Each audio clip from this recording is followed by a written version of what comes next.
My name is Mia, and I'm 34 years old. 3 years ago, I married Matthew after we had dated for 2 years. However, we've been struggling to have children, and for the past 6 months, I've been feeling a disconnect between us. Matthew's dad runs a company, and Matthew is set to be the next president, using that as a reason. There are company gatherings I have to attend, He would often say, and it became normal for him to come home late at night after drinking parties. I believed that once we had a child, Matthew would change, so I turned a blind eye to certain things and continued with our life. Matthew's parents are very kind, especially my father-in-law Kevin, who treats me like his own daughter. One day, while I was preparing dinner, I received a message from Matthew. I've got a drinking party tonight, so I won't need dinner. Also, I'm not sure what time we'll be back. It was a typical indifferent message from him. Again tonight? You did the same yesterday. Are you sure you're okay? He had been out drinking with colleagues and came home late the night before. Hey, are you being sarcastic? That needs to stop. I'm not like the carefree housewife Mia. What? Sarcastic? I didn't mean it like that. And yes, I am a housewife, but it's not like I'm just lounging around. So what? You're busy then? It's not like you can be busy when we don't even have kids. There you go again, indirectly blaming me for us not having kids. Our conversations lately always ended up like this. Eventually, Matthew indirectly blames me for the fact that we don't have children. It's the truth, isn't it? It's been 3 years since we got married, Mia. Isn't it strange that we don't have kids yet? But the test showed there were no issues, and I think it's just about timing. Besides, your drinking parties have increased recently, and we don't have much time together, right? Can't we try to spend more time together? Lately, we barely have time together, and children don't just come into our lives by themselves. I mustered the courage to tell him that we should spend more time together for the sake of our future. It's true that we have less time together than before, but that's because I'm going to be the next president and I'm busy. You understand that, right? Yeah, I do understand, but when our lives are constantly passing like ships in the night, it makes me anxious. I see. Well, I get it. I'll try to make days when I can come home earlier from now on, but for today, I'll be late coming home. That's what he said, and he went to his drinking party, coming home close to dawn. He said he would make time, but I was still anxious about whether he was really considering it. One day, we got invited for dinner at Matthew's family home. Matthew seemed reluctant, but we decided to go together. While I was helping Matthew's mom, Emily, with the meal preparation in the kitchen, I could hear Kevin and Matthew talking in the living room. You seem busy lately, but you are coming home, right? What? Did Mia say something? Mia? No, I haven't heard anything from Mia. Is there something you want to talk about? Nothing from Mia? Matthew sounded panicked. Why the sudden concern? Are you not coming home? No, I do come home. It's just that I've been having a lot of drinking parties lately, and sometimes I come home late. I thought you might have heard about it from Mia. Don't talk about telling tales. All I've ever heard from Mia is that you're working hard and busy. Matthew seemed flustered, realizing he had revealed his late returns. I've told you many times, take care of Mia. Come home immediately after work. And I don't think there are that many drinking parties at the company, are there? You know I dislike unnecessary drinking parties. Matthew looked even more troubled and glanced over to check if I was listening. I managed to avert my gaze just in time. Kevin dislikes unnecessary drinking parties. He comes home right after work is done, Emily had said. I remember that the number of company drinking parties was less than at other companies, as Matthew had mentioned when we first started dating. I'm currently entrusted with a very important client. You might be the president, but you don't know everything, right? Kevin nodded. This client really likes drinking parties. I'm reluctantly attending for the company's sake. Matthew glanced at me again. I almost met his gaze. Well, work is work. There might be an unavoidable party. But if you don't cherish Mia, you will definitely be unhappy. Think about it carefully. Yes, I understand, Matthew responded reluctantly. However, perhaps due to Kevin's words, Matthew started coming home earlier more frequently. We could have dinner together and started to have more time as a couple like before. I was very grateful to Kevin for speaking up. And then, finally, one day I suddenly felt unwell in the morning and decided to go to the hospital. The possibility of pregnancy was suggested, and I underwent tests. To my surprise, I was pregnant. I was indeed pregnant. I was overjoyed. I immediately called Matthew to share the news. What's up? I'm busy at work. Sorry for calling suddenly. I just really wanted to tell you as soon as possible. What is it? I was so happy, I couldn't contain myself. I wanted to tell him in person, but I couldn't wait until the evening. Listen, we're going to be a dad and mom, just as we've always wished. What? What do you mean? I'm pregnant. I went to the hospital today. I felt unwell this morning, so I went to the hospital. They suggested a pregnancy test, and it turns out I'm really pregnant. I spoke excitedly in one go. However, there was no response from the other end of the phone. Matthew? I'm listening. That's great news, but I'm really busy right now. We'll talk more tonight. I have to hang up. Sorry for bothering you when you're busy. I just wanted to let you know as soon as possible. Yes, let's talk more tonight. After hanging up, I was overwhelmed by an indescribable anxiety. He didn't say congratulations. Matthew wanted a child too, didn't he? There was an inescapable sense of unease. However, I couldn't wait. I was too excited about the long-awaited child. I was so happy and eagerly awaited Matthew's return to discuss our future. However, Matthew didn't come home until late at night. I'm home. Matthew was drunk. What? You've been drinking. So what if I have? Matthew's face clearly showed his annoyance. It's not about it being bad. I've been waiting all day to talk about the baby and other things. Oh, that. That? Aren't you happy? Of course I'm happy. It's our long-awaited pregnancy, isn't it? Then you should have come home early today to listen to what I have to say. Coming home drunk like this? I spoke my mind. I wanted him to come home early and be happy for us. Matthew's attitude made me feel utterly disheartened. What? I came home early, didn't I? I could have stayed out all night, but I thought about Mia and came back early. Stayed out all night? Why would it suddenly be an overnight stay today? If you were thinking about me, you shouldn't have gone drinking and come home early. Enough already. Do you want a divorce then? We had argued before, but divorce had never been mentioned. I was shocked that Matthew suddenly brought up divorce. Divorce? That's not something you say when we've just received the news of having a child. That's true, Mia. You can't divorce me, can you? Your parents run a business too, but it's such a small company that it's barely enough for the two of them, right? My dad also runs a company, but as Matthew says, it's not a large company. It's true that Matthew's dad runs a bigger company. Why are you bringing up Dad's company? Because even if we divorce, Mia, you have nowhere to go. It doesn't seem profitable, and it might be in trouble soon, right? That's not true. I've heard Dad's company is doing well.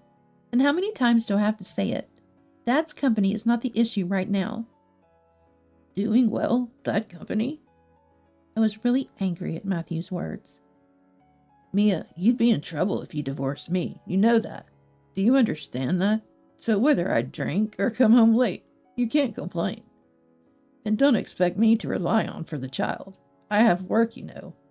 I'm going to be the next president, so I'm busy. Make sure you take care of everything, Mia. Matthew retorted. Feeling sick, I rushed off to the bathroom. I was left with tears of frustration. Why did he have to belittle my dad's company so much? Why couldn't he just say congratulations? He wanted a child too, didn't he? Raising a child together was what I truly wanted. I didn't want to worry my parents, especially my dad, who always fretted about me visiting home alone.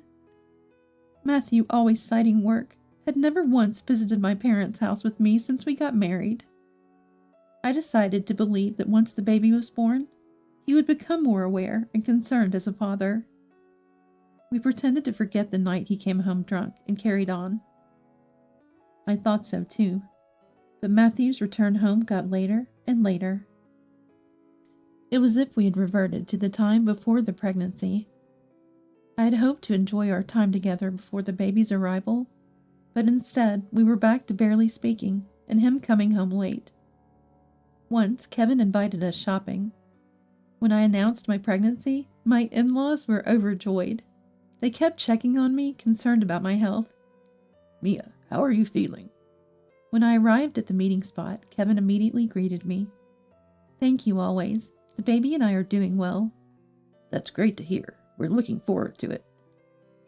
Today we thought it would be good to get the baby items. Don't worry about the luggage. Matthew and I are here. Kevin smiled kindly. Matthew seemed reluctant as usual. He had gone drinking the night before and returned home at dawn. But he couldn't refuse his dad's invitation.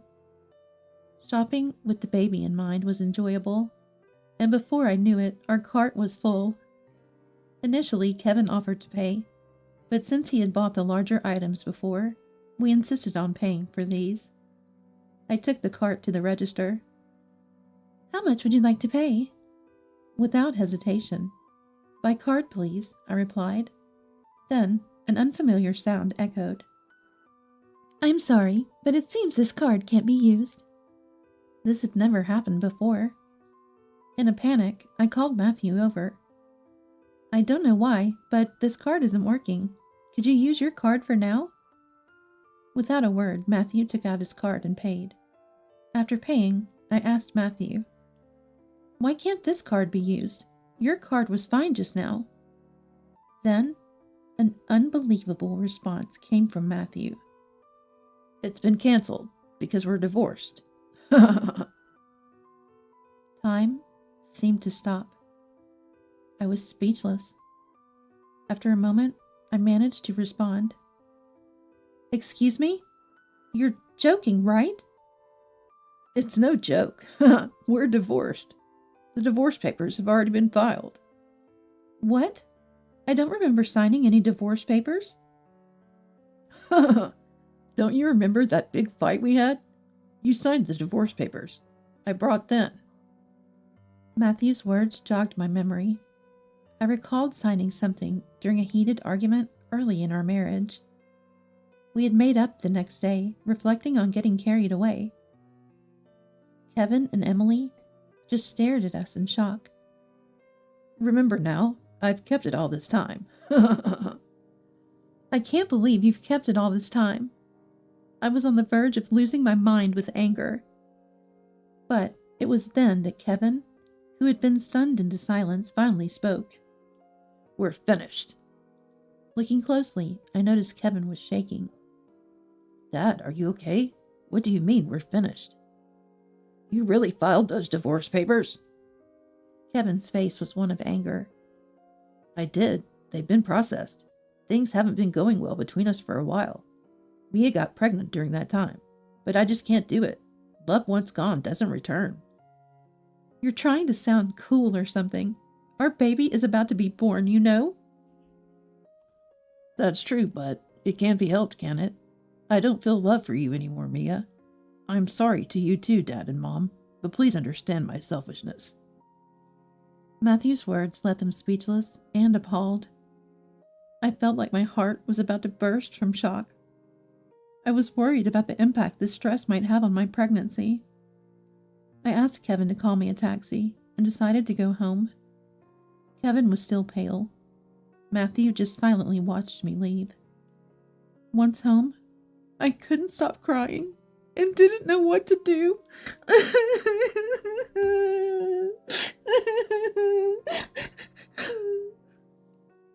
I was stunned. unaware of how many hours had passed. Then my dad called. Mia, are you okay? Where are you? Dad sounded panicked.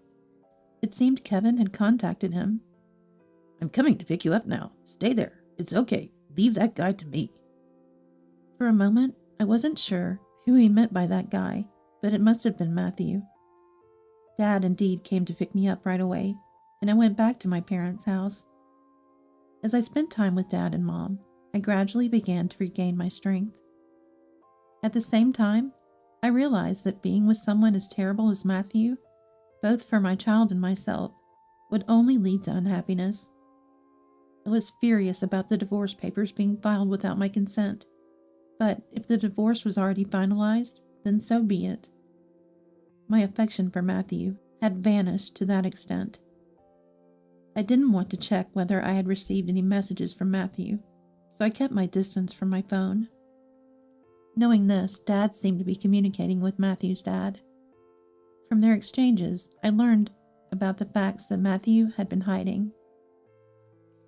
When Dad confronted me with the truth, any remaining affection for Matthew was gone.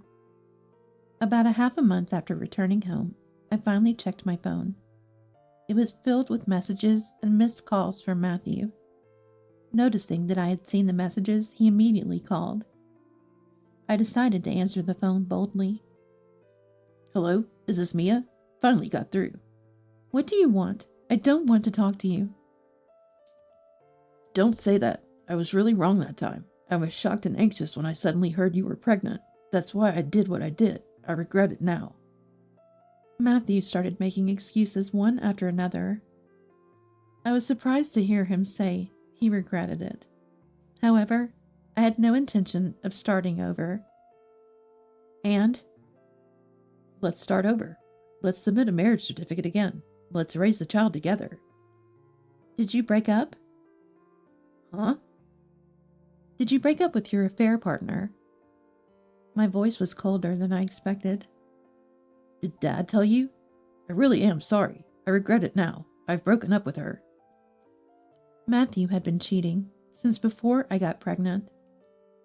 It was around the time I started feeling our paths were diverging 6 months ago. His drinking parties were lies to meet her. She was a junior at the same company, and there were several photos as evidence. Worried about me, Dad had discreetly hired a detective. It was supposed to be a way to reassure me, I was told later.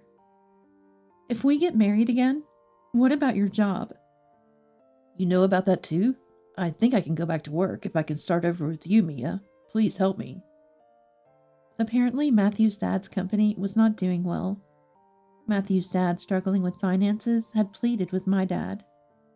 Dad's company isn't large, but over the years, he has consistently done reliable work.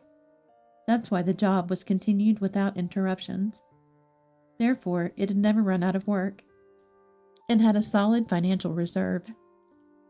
As a condition for lending the money, Dad had made a contract stating, if Matthew ever betrays Mia, all rights to Matthew's dad's company will be transferred to Mia's dad. Of course, at the time, they didn't think Matthew would betray me, but it was all properly documented. Hearing this, I understood why Matthew's dad was so affectionate towards me. Of course, he wouldn't have thought his son would actually betray me. Matthew's dad was furious with Matthew for divorcing, on his own accord, fired him from the company, and told him to leave the house. Matthew was trying to get back with me to avoid that. I have no intention of marrying you again. I will never forgive what you did. Cheating and hiding it, trying to leave me when I got pregnant, and filing for divorce on your own. But I'm really sorry. It's pitiful for the child not to have a dad. It's better for the child not to have a dad like you. I'll make sure you pay the child support and alimony. I have nowhere to go, no job. What am I supposed to do now? That's not my problem. Reflect on your own foolishness. I finally realized how important you are to me. Please don't abandon me. I immediately blocked Matthew's number. Matthew's dad had promised to ensure the alimony and child support would be paid. Since then, I've been living at my parents' house. I started working as an office clerk at Dad's company. My belly is growing, and I'm due next month. My parents, my colleagues, everyone is warm and supportive, and I'm glad to be back. Matthew's dad, acknowledging his son's betrayal and the contract with my dad, began preparations to transfer the company. However, Dad had no intention of taking over the company. He said, "The money has been repaid, and running 2 companies is impossible for me." Laughing. Matthew's dad was deeply grateful to my dad. Matthew, cut off by his family and fired from his job, is now juggling part-time jobs to get by. As for me, I'm focusing on enjoying my work and life with my child, hoping this happiness continues.